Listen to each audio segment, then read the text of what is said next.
we're looking for innovation, and that's the message here. Now we love each other. Yeah. So these are all the people who are also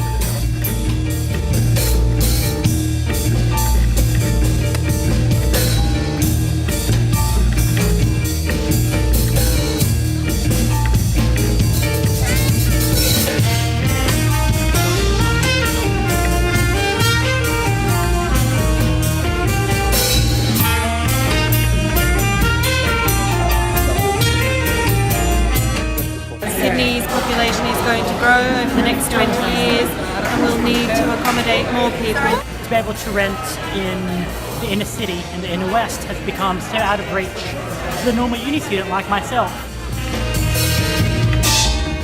I think it's important for there to be a range of mechanisms for people and to collect voices and to get information into the system. Hear what other people know so well and kind of contribute your own point of view. And being, I guess, less afraid to innovate.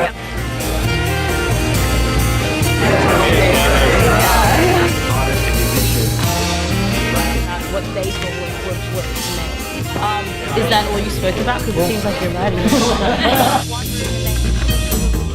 On one level you could have a kitchen, and in the other communal space it might be a co-working space. What modular accommodation allows you to do is to separate the ideas around ownership of the land or the site from ownership of the place, the physical box in which you live. The guy next door to you, is kind of downsizing. So you unpackage his room essentially, and you move it, to your one. A plan where, say you're paying $200 a week for a room in a share house. If everybody just chips in an extra $5, so you pay $205 a week instead of $200, that could all go into a pot, which pretty soon, once you start getting $5 from each person, month on month, could be put into an interest-bearing account. We bring in social businesses to create developments that they own, but then tenants can come in and invest some money as well as a lot of their time in improving the place, hence getting a part equity in the space. The modular units that can be crowdsourced designed that come on your prefabricated unit through the railway line. So yeah, I think that 3 layers of financing and flexibility on how much you need to put in individually, definitely worth looking at more.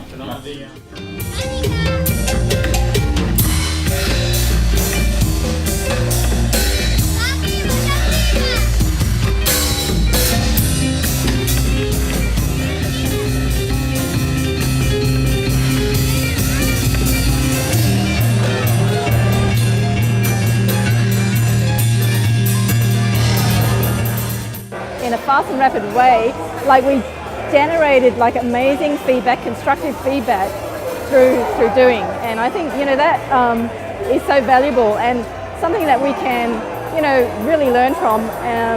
In fact, organisations, government councils can learn from. Throughout this process, when we've had different scales, where there's the really intensive urban innovators getting down their ideas, introducing the experts to it to pump sometimes a little bit of realism.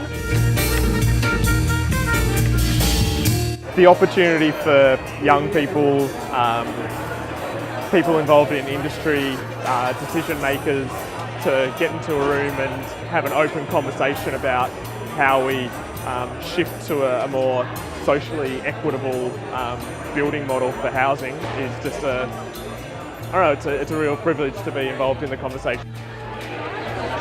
And then the most important thing, because we've got all the stakeholders to actually will help to make it happen. So it's not only just an ideation session, but that it's going to be piloted, or at least it's going to be discussed further to be able to make it come to reality.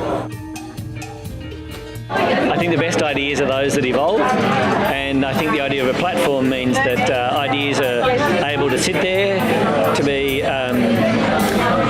ingested, critiqued, developed, taken further, picked up by others. It's really been far more interesting than I could have hoped for. Probably the first time in my career that I've seen this number of young people discussing really important topics for Sydney going forwards.